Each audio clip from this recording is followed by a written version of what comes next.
ক'ৰ পৰা এটা ইয়াত আছে? আমাৰ ইয়াত গুৱাহাটী, ডিব্ৰুগড়, গোলাঘাট, তিতাবৰ আৰু যোৰহাটৰে আছে আৰু তিয়কৰ। আইতাসকলৰ বয়সটো তেখেতসকলৰ ৬০ৰ ওপৰৰ পৰা আমাৰ ৯৭ বছৰ বয়সলৈকে বৃদ্ধা আইতাসকল আছে। তেখেতসকল শাৰীৰিকভাৱে কিছুমান সুস্থ, কিছুমান অসুস্থ। আৰু আমি যেতিয়া সাৰথিখন প্ৰতিষ্ঠা কৰি তেখেতসকলক গোটাই আনি আমি এটা পৰিয়াল হিচাপে বসবাস কৰিছোঁ, তেখেতসকলৰ প্ৰতি আদৰ যত্ন কৰাটো আমাৰ প্ৰথম দায়িত্ব। তাৰপিছতে এই মোৰ দায়িত্বত বিশেষভাৱে সহায় কৰি আছে অম্লান নেওগ আৰু লক্ষ্যজিৎ নেওগ। লক্ষ্যজিৎ নেওগৰ নিজৰ ঘৰ ইয়াত নহয় যদিও আইতাহঁতৰ মোহত পৰি তেওঁ ঘৰলৈ ঘূৰি যোৱা নাই, মাজে সময়ে ছুটী লৈ যায় আৰু বিপদে আপদে নিশাই যেতিয়াই হয় আমাৰ এই সাৰথিৰ তিনিজন সাৰথি, এজন হ'ল জোনখান, তেওঁ ৰাতি 12 বজাও আহে, আৰু লক্ষ্যজিতে সকলো ক্ষেত্ৰতে মোৰ দায়িত্বত ইমান তেওঁলোকে সহায় কৰি আছে, য'ত নেকি মই দুদিনৰ কাৰণে আঁতৰি গ'লেও তেওঁলোকৰ ওপৰত নিৰ্ভৰ কৰি মই থাকিব পাৰোঁ। তেখেতসকলৰ আশীৰ্বাদৰ কাৰণে আছে। তেওঁলোকৰ কোনো ধৰণৰ ব্যৱসায়িক দিশ নাই বা কমাৰ্চিয়েল নহয় বা বহুতখিনি দৰমহা লৈ তেওঁলোকে ইয়াত কাম কৰা নাই। তেওঁলোকে মই যি পথেৰে আগবাঢ়িছোঁ তেওঁলোকে মোক অনুকৰণ কৰি সেই পথেৰে আগবাঢ়ি আহি আছে আৰু সহযোগিতা আগবঢ়াইছে অম্লানে।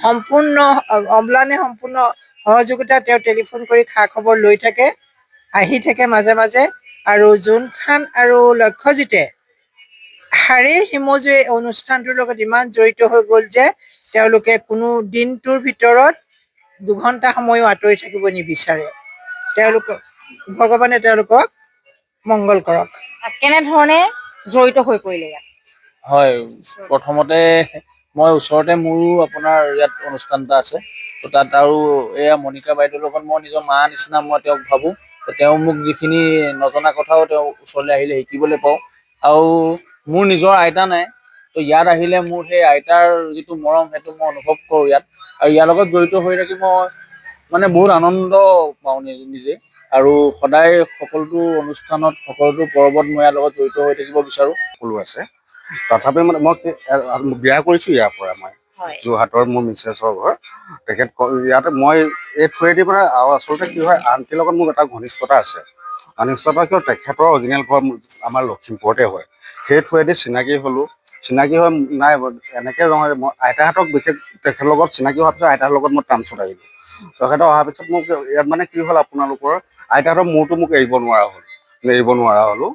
সেইকাৰণে মই আইতাহঁতকে মানে মই দিনটোৰ ভিতৰত ৰাতিপুৱা 8টা বজাত মই আহি ইয়াত যেতিয়া এপাক আহিব নাহোঁ, মোৰ মনটো মানে নকয় যে যাওঁ ব'ল আইতাহঁতক চাওঁগৈ, কিবা কৰোঁ, কি কৰোঁ, আইতাহঁতৰ লগত থাকোঁ, 24 ঘণ্টা তেনেকৈ থাকোঁ। মই ভাল এনেকৈ আছোঁ আৰু তেওঁক আমাকো সহায় কৰে ধৰক।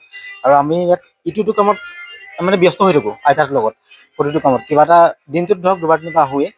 আৰু তাৰ উপৰিঞ্চি আইতাৰ লগত ধেমালি কৰোঁ। কিবা এটা মানে ঘৰুৱা টাইপৰ লাগে, নিজৰ ঘৰখন কেতিয়াবা পাহৰি যোৱাই হয়। ইয়াতে আহি অনুভূতি লাগি থাকোঁ আইতাৰ লগত।